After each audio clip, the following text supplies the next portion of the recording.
Bismillahirrahmanirrahim. Assalamualaikum warahmatullahi wabarakatuh. Selamat pagi anak-anak.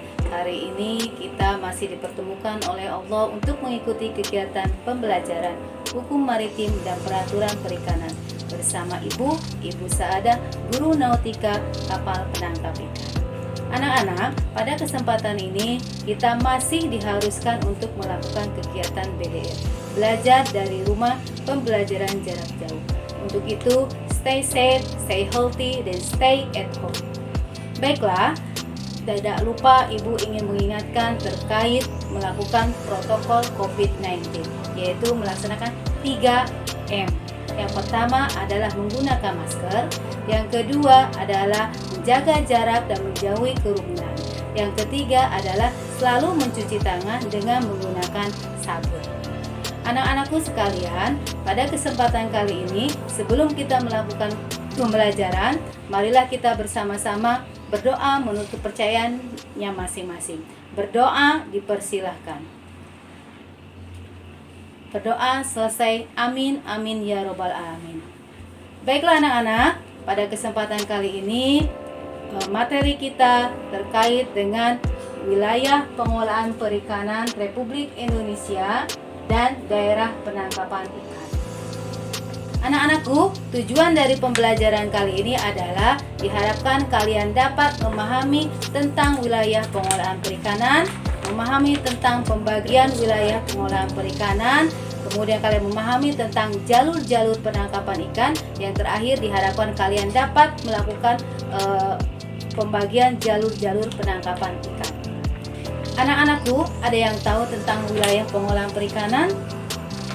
Wilayah pengolahan perikanan Republik Indonesia adalah wilayah pengolahan perikanan untuk melakukan kegiatan penangkapan ikan yang meliputi perairan pedalaman, perairan kepulauan, teritorial, dan zona ekonomi eksklusif.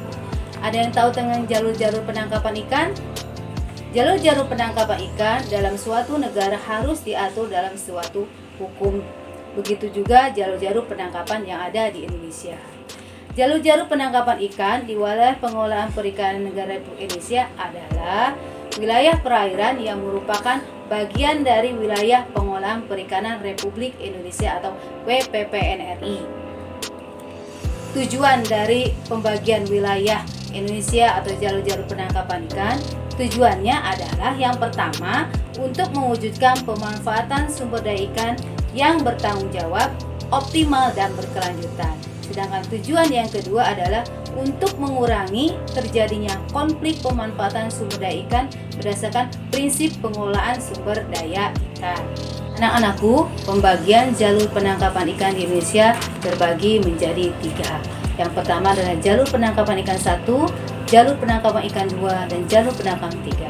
Untuk pembagian jalur penangkapan 1, berdasarkan Permen nomor 71 /2016 pasal 4, jalur ini meliputi perairan pantai sampai dengan 2 mil laut yang diukur dari permukaan air laut pada surut rendah.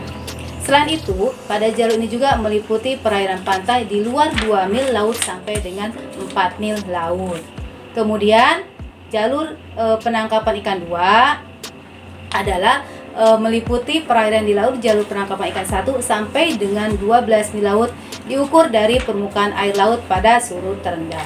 Sedangkan jalur penangkapan ikan 3 yaitu meliputi zona ekonomi eksklusif Indonesia dan perairan di laut jalur penangkapan ikan 2. Anak-anakku, karakteristik kedalaman perairan sesuai dengan pasal 5 jalur penangkapan ikan di WPNRI ditetapkan berdasarkan karakteristik kedalaman perairan yang terbagi menjadi 2. Yang pertama adalah perairan dangkal, yang kedua adalah perairan dalam. Anak-anak, seperti yang sudah Ibu jelaskan di awal, bahwa pembagian jalur-jalur penangkapan ikan di wilayah pengolahan perikanan Indonesia itu terbagi menjadi 2, yaitu berdasarkan karakteristik perairan dangkal dan karakteristik perairan dalam. Anak-anakku, perairan dangkal dengan ukuran kurang dari 200 mil terdiri dari 5 wilayah. Yang pertama, WPPNI 571 meliputi perairan Selat Malaka dan Laut Andaman. Yang kedua, WPPNI 711 meliputi perairan Selat Karimata, Laut Natuna, dan Laut Cina Selatan. Yang ketiga, WPPNI 712 meliputi perairan Laut Jawa. Yang keempat, WPPNI 713 meliputi perairan Selat Makassar, Teluk Bone, Laut Flores, dan Laut Bali. Yang kelima, WPPNI 718 meliputi perairan Laut Aru, Laut Arafuru, dan Laut Timur bagian timur. Anak-anakku, yang kedua adalah berdasarkan karakteristik perairan dalam. Perairan dalam meliputi kedalaman lebih dari 200 meter yang terdiri dari 6 wilayah WPPNI. Yang pertama, WPPNI 572 meliputi perairan Samudra Hindia sebelah selatan Jawa hingga sebelah selatan Nusa Tenggara, Laut Sawu, dan Laut Timur bagian barat. Yang kedua, WPPNI 573 meliputi perairan Samudra Hindia sebelah selatan Jawa hingga sebelah selatan Nusa Tenggara, Laut Sawu, dan Laut Timur bagian barat. Yang ketiga, WPPNI 714 meliputi perairan Teluk Toto dan Laut Banda. Yang keempat, WPPNI 715 meliputi perairan Teluk Tomini, Laut Maluku, Laut Halmahera, Laut Seram, dan Teluk Berau. Yang kelima, WPPNI 716 meliputi perairan Laut Sulawesi dan sebelah utara Pulau Halmahera. Yang terakhir, yang keenam adalah WPPNI 717 yang meliputi perairan Teluk Cendrawasih dan Samudra Pasifik. Anak-anakku, setelah mengikuti kegiatan pembelajaran kali ini, Ibu harapkan kita bisa berdiskusi. Ada yang ingin ditanyakan sampai sini? Kalau tidak ada, Ibu cukupkan sampai di sini. Mudah-mudahan pertemuan ini bisa bermanfaat. Kita bertemu di depan. Assalamualaikum warahmatullahi wabarakatuh.